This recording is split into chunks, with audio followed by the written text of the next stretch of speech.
Our guest today goes by the name of Dr. LeJoy Brookshire. That's right. As the co-creator of Women Behind the Mic.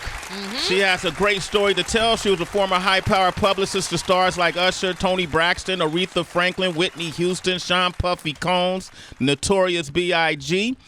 She has a podcast called Ask the Doctor. Ask the Good Doctor. Ask the Good Doctor. Good Doctor. She's a professor at City College and the Clive Davis Institute at NYU. She's an author. She's been a part in adjacent and around many milestone achievements that have happened in this music industry, and she's here to celebrate the book Women Behind the Mic, Curators of the Culture, Volume 2, the Hip-Hop Edition. Please welcome the one and only LeJoy Brookshire to the show. Well, you gonna film me the whole time I'm filming you? No. Also, with her, do you want to do the honors and introduce your co-guest? Oh, no, we have to have your voice, please.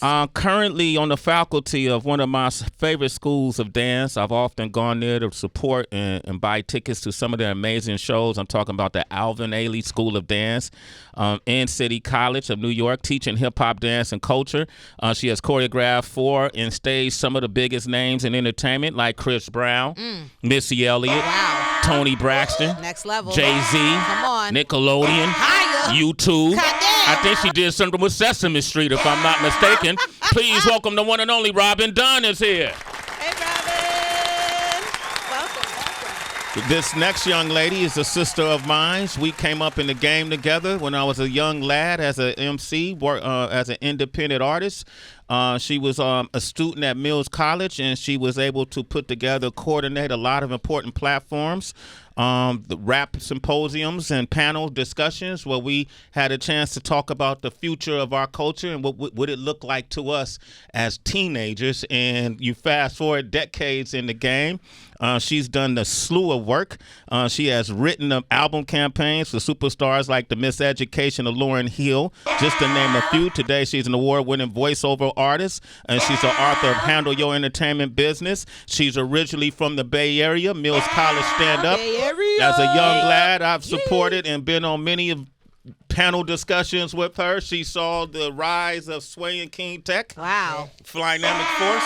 That's right. We go back to tight leads and fades. Ooh, That's right. She was there. Yes. She could tell And you King stuff Tech about taking his shirt off while he's DJing. Yes. and showing off. Yeah, she could tell you stories no one else people have tried for decades to find. Please welcome the one and only Basa Shaka. Basa. So good to be back. Yo, good to have you back, Basa. Good to see you. LeJoy, tell us. Yes. I want to ask you about, before we talk about the book, because you did a lot of work with J Records, right? Was it? Or Arista. Arista. Well, Clive was at Arista. Clive was at Arista. And I was working in radio. Yes, you were. Yes, and doing syndicated radio Yes. and all of these different things. So we've managed to cross paths. Yes. And you seen some amazing things. Well, did you befriend Biggie at that time? Yes, I was his publicist. You were Biggie's publicist. Yes. Wow. Yes. Until the end. Until the end. Oh, my Until the goodness. end. Beginning to end. Beginning to end. What was he? Can you tell me about his metamorphosis as a person? Oh, okay. Yes. Well, initially we got a very rocky start. I was, I heard he was difficult and had not been media trained. So our very first day together, the press were coming in about 3 hours. I arranged for him to come to the office at Bad Boy so that we could do a little media training down and dirty really quick. And I'm correcting him. Don't say this. Answer the question with the question. He just sat back in his chair. He said, "You bossy." And I said, "Yes, sir." Answer the question with the question. Don't say the N-word. And then he said, "You a bossy B." And I said, "It's Miss B to you. Now, answer the question with the question. Don't say the N-word." He said, "I'll be right back." About 15 minutes later, he didn't come back. I went to look for him. I ended up in Michelle Joyce's office. I said, "You see Big?" She said, "He got in the elevator." He wasn't. I left the building. And so it was a rocky like that the first year. Wow. Then when they understood that I was really on their side, then it became all love. He started calling me Ma, but it was initially, so the metamorphosis of him is that he started to understand that show business is more business than show. And I took great effort to educate him. Okay, you don't know how many people I need to make accommodations for? Then this is coming out of your budget, sir. I started showing spreadsheets, and he was like, oh, then it started just being 2 people instead of 22. Wow. Sheesh. How did you see him during the time of his demise? Were you around at that time? I had just left L.A. I had a terrible feeling something would happen. And this is real hard to talk about. I didn't know you were going here, Dag. I didn't want to talk about this. But, okay. Let me say this. Big was a friend of mine as well. Tim Basa will tell you, when he came to the Bay, our promotion company is the one that handled Big and Craig Mack. My brother used to take Big to my grandmother's house in East Oakland off of High Street, down the street from where she went to school. And he came to Gavin 4 days before Los Angeles, so I was one of the last people to interview him. Did I bring him? It was, Yep. It was I brought him. C's, Yes. So, That's right. so I just want to hear about my friend from years ago. That's yes. That last day, the day before the Vibe party, we had an event to do and some press, and actually Cheo Choker. Cheo Choker, Cheo, the legend. The LA Come on. Times came and met us at the Beverly Hills and at the hotel, the Beverly Hills Hotel, and we were standing on the steps, and he said, do you have any more tickets to the Vibe party? And I said, yeah, you may have mine, because I'm not going, but don't tell anybody. I'm going to leave, because I looked at my schedule and I wondered, why am I staying out here 2 more days? And it was to go to 2 more parties. I was like, no, you know what? You got to know when to leave the party. No, I'm going to leave. And so he said, I said, you should be going to London, like you should be. And he was like, oh, Ma, they love me out here. I was like, they booed you tonight. But, go handle the business in London. And, we've been out here like 10 days. Let's go. And he said, nah. And so he and Cheo went. I sent pizza to the room. And then I tipped off, and I didn't say anything to anybody. Next thing I know, Michelle Joyce was calling my house, who's my co-creator woman behind the mic. She was calling my house in the middle of the night, and she said, everybody's looking for you in L.A. Why? Turn on the TV. Biggie's dead. And I looked at that truck. I had been in that truck every day. Yeah. Sitting behind him. It was the only place I could fit. We all squeezed in the truck. And sitting behind him. And he had, broken his femur. So he was walking with a cane. So he had to seat all the way back. But we're running around and we're doing press and we're handling business. And that was our last time together. Wow. Thank you for sharing that. I really appreciate that. LeJoy's Brookshire is here. We're talking about the book Women Behind the Mic. Reason why I thought that story was important, reason why I talked about Tim Basa and the synergy we created when we were younger is because the symposiums, the platforms that she created, That's right. brought a lot of exposure to a lot of artists. That's right, which is how I met Tim Basa in the first place. Okay, and so you wouldn't know these stories that there was a woman that was directing Big and telling Big how he should pontificate or how he should speak and represent himself. And to me, this is kind of what this book is all about. It is. Women behind the mic, curators of the culture. When I first started working at MTV in 2000, and I was good on the West Coast. I was King Tech and I. Shit. Yeah. Titans. We had it popping. I didn't have to go. Top to bottom. Yes. The Bay and L.A. And we had the West Coast on lock.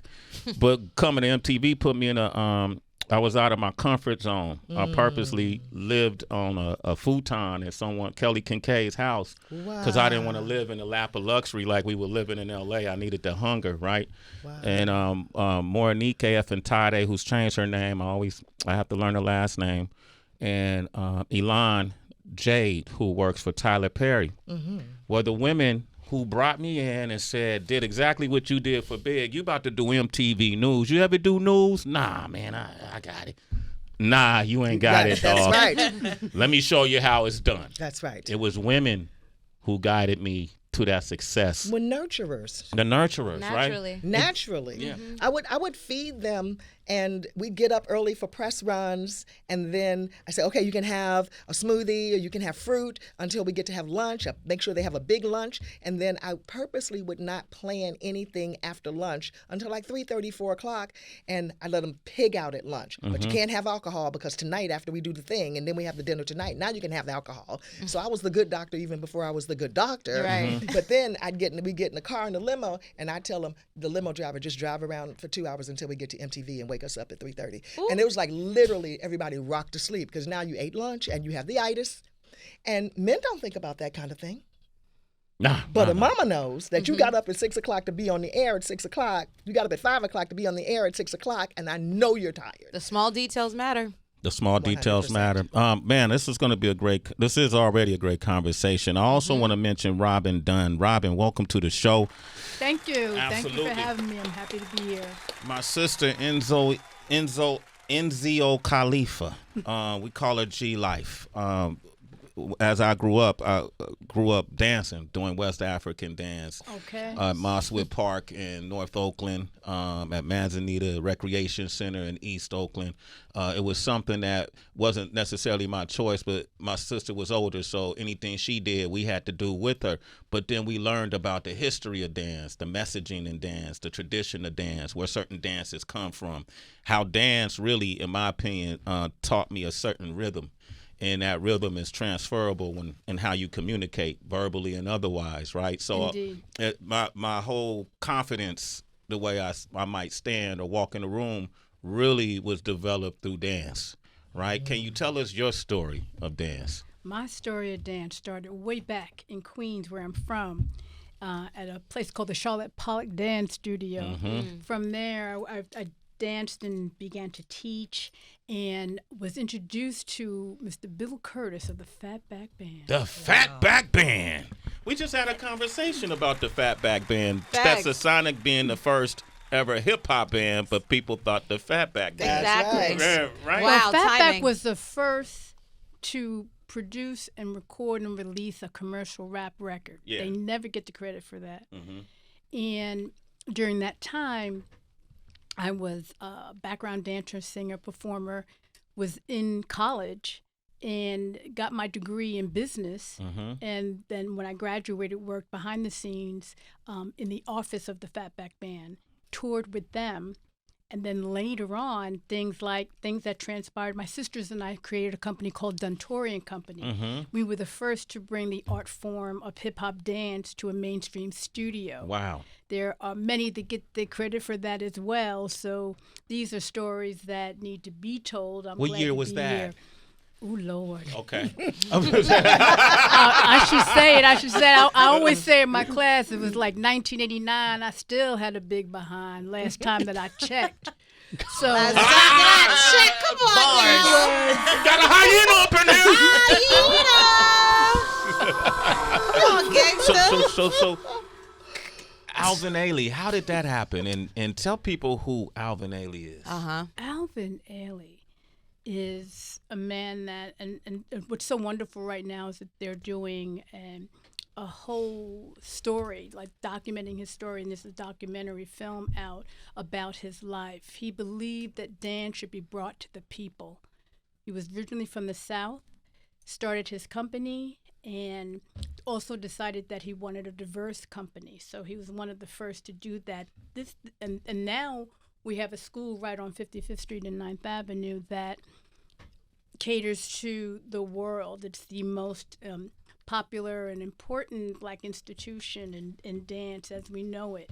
I've been there for 21 years. I was brought there by Denise Jefferson. And as you guys were speaking about Biggie, Denise Jefferson, in terms of who she is to the school, may she rest in peace, was somebody who was my mentor. And I was the first to be in the room with sneakers. Back in '89, it was Broadway Dance Center. And one of my students would always talk about how I moved into spaces like that with my hip-hop gear, just changing the game, disrupting. And so now we have all kinds of classes that we offer there, and my sisters and I were the first to lay that groundwork. It sounds like minuscule. I was the first in sneakers, but that is such a huge deal for them, Well, right? Hello. Right? It is, because from bare feet to ballet slippers. There you go. Denise Jefferson called me and asked. 2 years prior to that, I had asked to. I applied to teach at the school and didn't hear anything. And when I got that phone call, simultaneous to that, I was working with Mona Scott Young on some work with Missy Elliott on her tour. Violators. So all that was happening all at one time. And so we entered that building, and we're 21 years deep right now. Wow. You did some of Missy, you choreographed some of Missy's videos? Well, what I did was Mr. Wiggles and Buddha Stretch were the first Buddha Stretch. hip-hop Salute to the icons legend, Mr. Wiggles, Beat Boy extraordinaire. that He was on one of the Mills panels. Yeah. Okay. Yeah, no doubt. It's like, it was so interesting because I was the traditionally trained dancer. We must do a warm-up. I created the pedagogical approach to the dance. And so we went from the club to the studio to approaching dance in a similar way as modern dancers would, except with our sneakers, doing our thing, bringing the culture. And there's a video out now on Instagram that just has me talking about the fact that it is a culture, and beyond the sneakers and the dance, that the other elements are important as well. All right, I love this. Robin Dunn is here, man. Come on, legendary. Tracy, you want to jump in? Yeah, I'm so happy that all three of you ladies are here with us, especially because I can relate. Dance was one of my first loves, and then my entry point to entertainment industry, Dr. LeJoy, was actually publicity. Yay! And thinking about that, because you come with so she's many. a writer too. Oh yeah, right. Everyone. Yeah. Is a part of all of my passions that have led me here on Sirius XM. Publicity, I feel like for a lot of folks, when it comes to the entertainment industry, usually their seduction is to be front and center, right? It's to be talent, what I've found. I didn't even hear the term publicity, PR, public relations until I was 18. From doing some Googling. And then I said, oh, snap, this has so many of my skill sets put together. Let me go explore this. That makes me wonder for you, what led you to PR? You know, I think this, what you speak of in terms of the publicist wanting to be the celebrity, that's the new school way. That's not how it all began. And what led me to publicity was my writing skills. A publicist has to be an excellent writer. Yes. And be able to crank out press releases out fast. Like Mr. Davis called Joyce. Mr. Davis. Talking about Clive Davis. I need. But it's also so much more. It is so much more, but yeah. it starts, I mean, the writing is the skill. And you've got to be able to rewrite and massage a thing and make it say exactly what you want it to say, and without breaching anybody and what any confidences. Can you also share a bit more, because hearing about media training, yes, and we have so many conversations about the underdevelopment of artists these days. Lisa's going to jump in on that one. Yeah, feel free, everyone. Like, compare media training from the early chapters of your career to what we have now or don't have now. I think that what we tried to do at Arista was emulate the Motown way. Yeah. And that was the blueprint. That's right. It was it was the blueprint. And it worked, because if you go home and put on something right now, some Temptations, doom doom doom doom doom doom, that you're gonna see it right. You see the Temptations doing the thing, and the Jackson 5, and you can actually feel that choreography, and it goes along with the music. And so not only does artist development start in a studio, so we take them to Robin to get their staging together, and then we sit them down and say, this is how you speak to the media, this is how you sidestep something that you don't want to discuss, and this is how you dress. Then we take them and have them styled. And so now all of those things, now we're into this culture that looks like, I'm not really sure what to call it. It's a stripper culture / prison culture / things that don't belong on the stage. And I just look at that and I go, you know what's crazy about them being on a show looking like that? That they had a budget and somebody bought that. That's what I say when I look at it, that I cannot believe somebody paid money for that. And y'all let them come out looking this way. That we would look at what they were going to wear 20 ways come Sunday and have alternates to put in to take this out, and make sure that it was absolutely picture perfect. And I don't think that much care is being placed upon it. Yeah, the difference is quality control. That's it. You can be authentic. You can represent where you're from. You know, you can speak to your life experience. Yeah. Even if it involves, hardship, incarceration, whatever the case may be. But it's up to us as the executives, as the handlers, to provide a filter and provide some guardrails Yes. so that they can be their best selves when they're public facing. And that's really the difference that I'm seeing. When I was a campaign writer at Sony, there were so many things that an artist had to go through before they could even touch the public. That's right. So we're talking about, Destiny's Child, we're talking about Jagged Edge, we're talking about Nas, we're talking about Will Smith. I mean, 50, these are all artists that I work with, and I watch them go through the assembly line, watch them, hit benchmarks. Okay, well, now you're ready. And those benchmarks aren't there for so many artists anymore because, there was an executive brain drain with the advent of streaming and ripping back in 2000. And so when the revenue dropped, those executives filtered out to other industries. And then when there became a focus on, letting digital metrics do A&R, then you don't have a person there. But what year you think that started transitioning to I can pinpoint it Social because media. I went from writing campaigns about albums to writing campaigns about piracy. That was in 2000. Okay. So that's when you have LimeWire and Napster, right? And the industry was not paying attention. They needed to actually take control of their digital content, but instead they allowed tech companies, and I talk about this in my first book, they allowed tech companies to sort of drive the distribution once brick and mortar was no more. And so from that point, it became, the ones and zeros are more important, the metrics are more important, but the human resources who represent the teams and these companies are actually the most important. And you can tell the difference. I mean, look now, when we look at today's hip hop artists, the OGs are rocking hard and they are winning right now. True. I mean, they had YG that Marley brought Laurieann and Basa out for Coachella. Yes. And they are developed, seasoned, methodical, strategic performers. That's right. Yeah. They're not going out there winging it. They're not going out there, You're talking about training and preparation. Yes. That's right. And that's where when my sisters and I had our company, that was so important because, as LeJoy mentioned, bringing artists to us, they had to go through a training ground. They had to go through a process. You couldn't just click and send and post a video on a device. You had to actually do the work. Do the work. Yeah. And you can't get away from doing the work.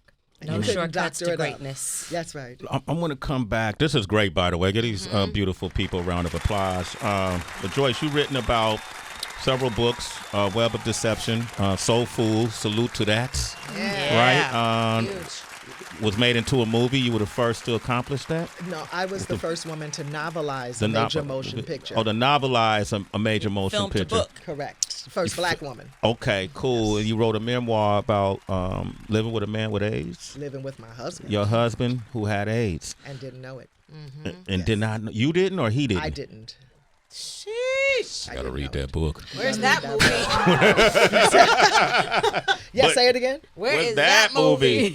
Hello. So this book, why was this book so important? Women Behind the Mic. Women Behind the Mic was important because we, my sisters and I, have found ourselves left out of the conversations, left out of the narratives, left out of the documentaries and the biopics as the stories have been told. And as the 50th anniversary of hip hop has been discussed and celebrated, women who worked behind the scenes are glaringly absent, and we were there. It is called erasure.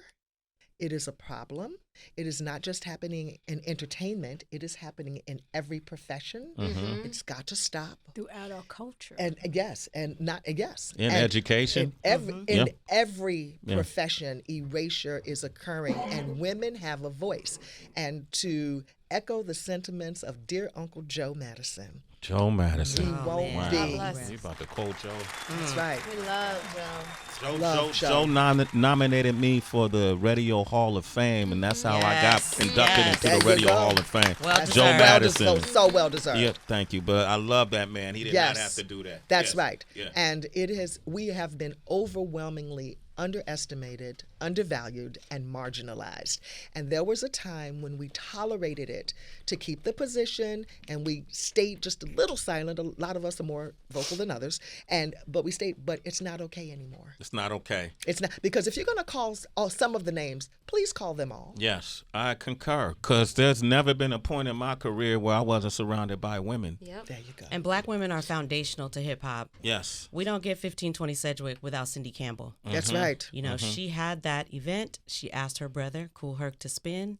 You know, black women have been laying the foundation for this culture and stewarding this culture right. and really steering a lot of artists from, you know, hurting themselves in the process on their ways to success. Yes. And it's time for those stories to be told. That's I right. love it, man. That's Tim Basa and Shaka. Robin Dunn is here. Dr. LeJoy, Brookshire. Who are some of the people featured in the book? Some of the people featured in the book are Janine Coveney, Terry Ellis Ewing. Terry Ellis Ewing writes a tribute to Miss Sylvia Robinson. Yes. Who was, yes, of course, the pioneer for Sugar Hill Sugar Gang. Hill Yeah, Records. she talks about that when she first met her. That's right? correct. Yes, and yes. when she first met her, she dated Joey for a long time. She dated her son. That's correct. Of course, Michelle Joyce, Thomasina Perkins, Jacqueline Reinhardt, Karen Thomas, Denise J. Brown, Pamela Crockett, Vicki Johnson, Stone Love Faray, one of your girls from the Bay, Lynn Poole, Lynn M. Scott, Eleanora Winslow, Tammy Collins, Tammy Cobbs, Vita Dyson Nash, Tracy J. Jordan. Tracy Jordan. Legendary Tracy Jordan. course.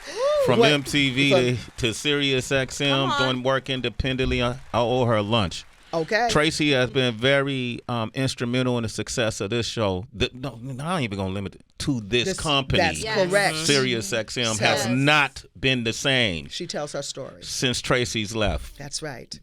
Sirius XM has not been the same Say it louder for the since people Tracy in the back. left. Tell it. Yes, sir. There are shoes that cannot be filled with Tracy Jordan's name on it.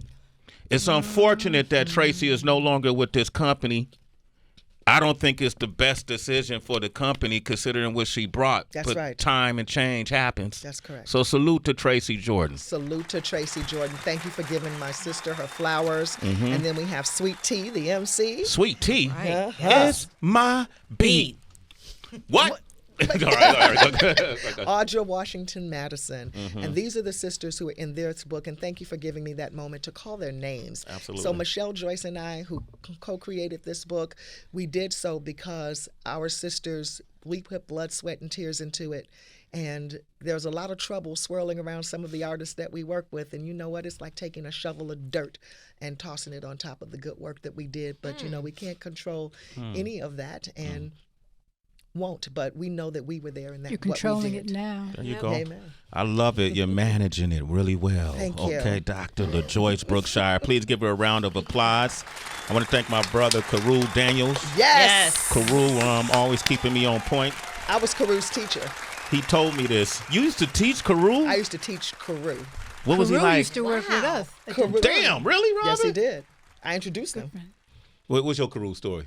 Well, you know, we this the byline respect. It's Yes. the byline Yes. respect. The byline you know, respect? it's like Okay. you hear the name, it rings in the best way in all the halls, and Carew is the truth. He's the Yeah. truth. is the True truth. journalism. True journalism. That's, Right. I taught him journalism. Did you did that? I did. Okay, cool. Well, listen, I want to thank you for coming by the show. Congratulations Thank you, on sir. the book. Appreciate Women you. Behind the Mic, Curators of the Culture, Volume 2, the Hip Hop Edition. Robin Available at Dunn. Amazon. At Ailey on Sunday, we're going to be dancing and talking about the book. Yes, we are Come on through. Sunday. Ooh, what Women- time? I'm in Women the behind- Bay this 3 o'clock. weekend. Women 3 behind the o'clock. mic who move. Women behind the Y'all mic who dance? move. We did this Sunday at Alvin, Ailey. Where's that located now? 55th and 9th Avenue, 405 West 55th Street, 3 o'clock. 3 o'clock? Yo, citizens, if you're in the tri-state area, trust me, you want to go to see this. Yes. Yes, Okay. womenbehindthemic.org. Register on that Eventbrite. Register on the Eventbrite at womenbehindthemic.org. We'll be there Sunday. Okay, Tim Basa, you're legendary. Thank you for your Yes, you are. contributions and your continued success. Thank you. Thank All you right. for having me. Yo, Always a pleasure. There's pictures of us as we look like children. Man, well, we were. We were children. teenagers. Yo, it's great to see. I wish you had some. Robin, you are legendary. Thank you for being on this platform, okay? All right, Dr. LeJoy, thank you again.